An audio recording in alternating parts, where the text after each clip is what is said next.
wika. Umiiyak ang mahal na inang wika.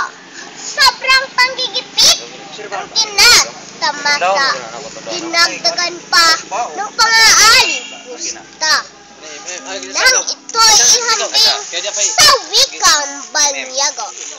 Pagmamahal sa wika ang panawagan.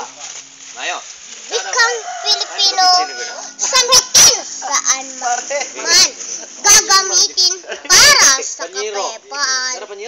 Karahasan, tiyak na matutuldukan. Wikang Pilipino ngayon ay purihin sa tuwing